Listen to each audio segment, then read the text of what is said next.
Okay, આપ સેજ overview field નો દેખાડો. કોઈ પણ છોડ લઈ લ્યો.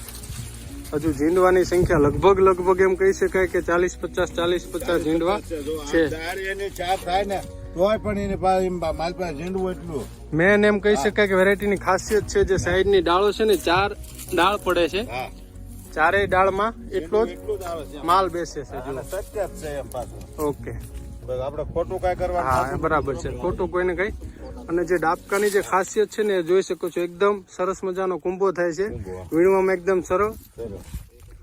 ઓકે, હવે કાકા ખાસ તો બીજા ખેડૂત મિત્રોને શું સંદેશો આપશો તમે? મિત્રોને એમ કહેવાનું થાય છે કે ભાઈ આ બિયારણ કરો તો તમને ફાયદો પડે અને સારું પડે. આમાં હુકારો નો આવે, ખરણ ઓછું, ચૂસ્યા નહીં એટલે દવાના બહુ ખર્ચા ના ચડે. હા, અને પાંદડું આવું ને આવું જ રહે પહેલાથી જ, તે ઉગે નથી તે આ કપાસ ખેંચાય રહે ત્યાં સુધી. અને સિરીઝ બેઠક છે જે કાકા આમાં જે માલની એનું સિરીઝ વિશે તમારું શું કેવું છે? બીજી વેરાયટીઓમાં ના જે આપણે વેરાયટીમાં તો કોઈને 4 થતા હોય, કોઈને 5 થતા હોય, આને 6, 7, 8, 10, 12, 7-8 ની વેરાયટી તો પાકે એમ.